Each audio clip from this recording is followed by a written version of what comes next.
A roundup of the latest news now. Here are our top stories. Home Secretary Shabana Mahmood has announced that she will be succeeding Nigel Farage as leader of Reform UK. We'll be hearing from both politicians. Prime Minister Keir Starmer announces the abolition of the word Palestine. The devaluation of love. Has the heart emoji changed what it means to love someone? We'll have a special report. And Israel has defiantly announced that it will be participating in the Eurovision Song Contest and has provided a preview of its entry for the competition. More on those top stories to come.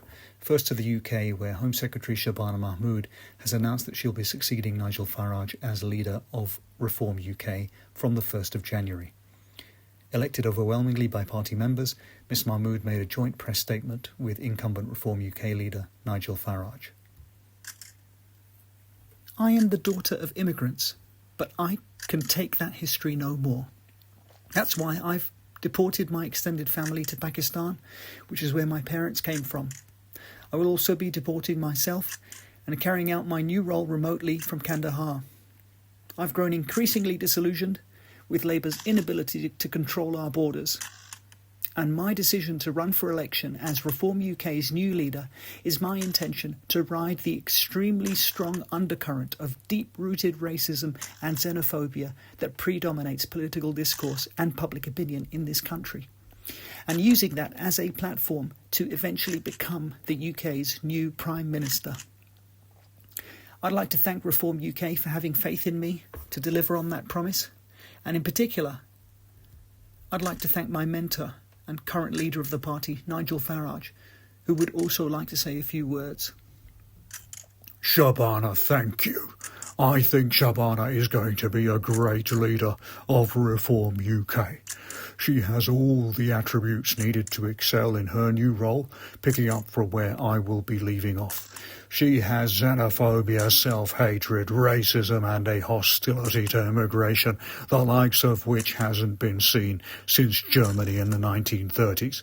This is precisely the sort of leadership this country needs. When we were out on the boats together earlier this week, just off the Dover coast, turning away migrant boats, I witnessed firsthand the vociferousness with which Shabana screamed at the boat captains to turn back. And I had no doubt in my mind that I had finally found my most worthy successor. UK Prime Minister Keir Starmer has announced the abolition of the word Palestine, adding to a growing list of illegal or frowned-upon activities associated with Palestine, including expressing support for Palestine Action and protesting in support of Palestine generally, which the PM described as un-British. I asked the Prime Minister to explain the latest move. You see, my wife, Victoria, she's the boss. So while I have the charisma of dehydrated moss, Vicky's busy pulling my strings, telling me what to say. Our collective Zionism is the order of the day. OK, so I've lost Shabana. That's a shame. Even the far right were lapping up her game. I'm neutral to everyone, no strong views, in fact no views at all. Unless you bring up Palestine, then you're bound to appall. Free speech as long as you don't bring up the P word. It's like 1984, we'll swoop in and make sure you're no longer heard. An American social scientist, Emma Oggi, has published a study suggesting that liberal use of the heart emoji on chat platforms has diluted the meaning of love. With me in the studio to discuss the findings is Miss Oggi herself. Emma, thanks for coming in. What are the key findings of this study? Hey, Bob. So basically, we're seeing extremely generous use of the heart emoji across chat platforms and even email. And the messages prompting the use of the emoji are sometimes as routine as announcing that you've picked up the shopping, dropped the kids off to school, fed the dog, just saying thank you. And is that a problem? It's not a problem, but what is happening in society is we're being conditioned to view general feelings of positivity as tantamount to an expression of love, which is devaluing or diluting the expression of love. So children who grow up getting used to sending each other heart emojis if they progress in, say, Minecraft or Roblox, for example, those computer games, or use mind-numbingly meaningless memes such as 6-7, may have difficulty distinguishing general feelings of positivity towards someone and actual feelings of love, particularly if they're neurodivergent and struggle with expressing and perhaps processing emotions generally. What do you think is required to address this phenomenon? I think we've got to go back to basics. Stop using heart emojis for things like responding to messages wishing you a Merry Christmas or that you have a good week. That's not what hearts or love are for, goddammit.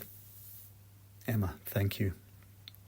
And finally, amidst widespread calls for Israel to be banned from the Eurovision Song Contest, including Spain, the Netherlands, Ireland and Slovenia announcing boycotts of next year's competition due to Israel's participation, Israel has defied critics and reiterated its intention to participate.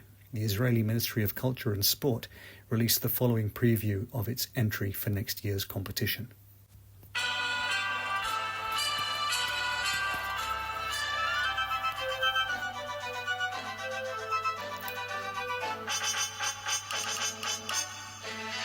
It's beginning to look a lot like Christmas everywhere you go. Take a look at Gaza's tents, bombed to smithereens once again, with sniper fire and tank guns aglow. It's beginning to look a lot like Christmas. Nothing in every store, but the prettiest sight to see is the starvation that will be on Gaza's front door. Pair of IDF boots and a pistol that shoots is the wish of Bibi or Ben. Bombs that will spark and will follow your walk is the hope for Janice and Jen. And Mom and Dad can hardly wait for the kids to come home again. It's beginning... Not yet. It is now. It's beginning to look a lot like Christmas everywhere you go.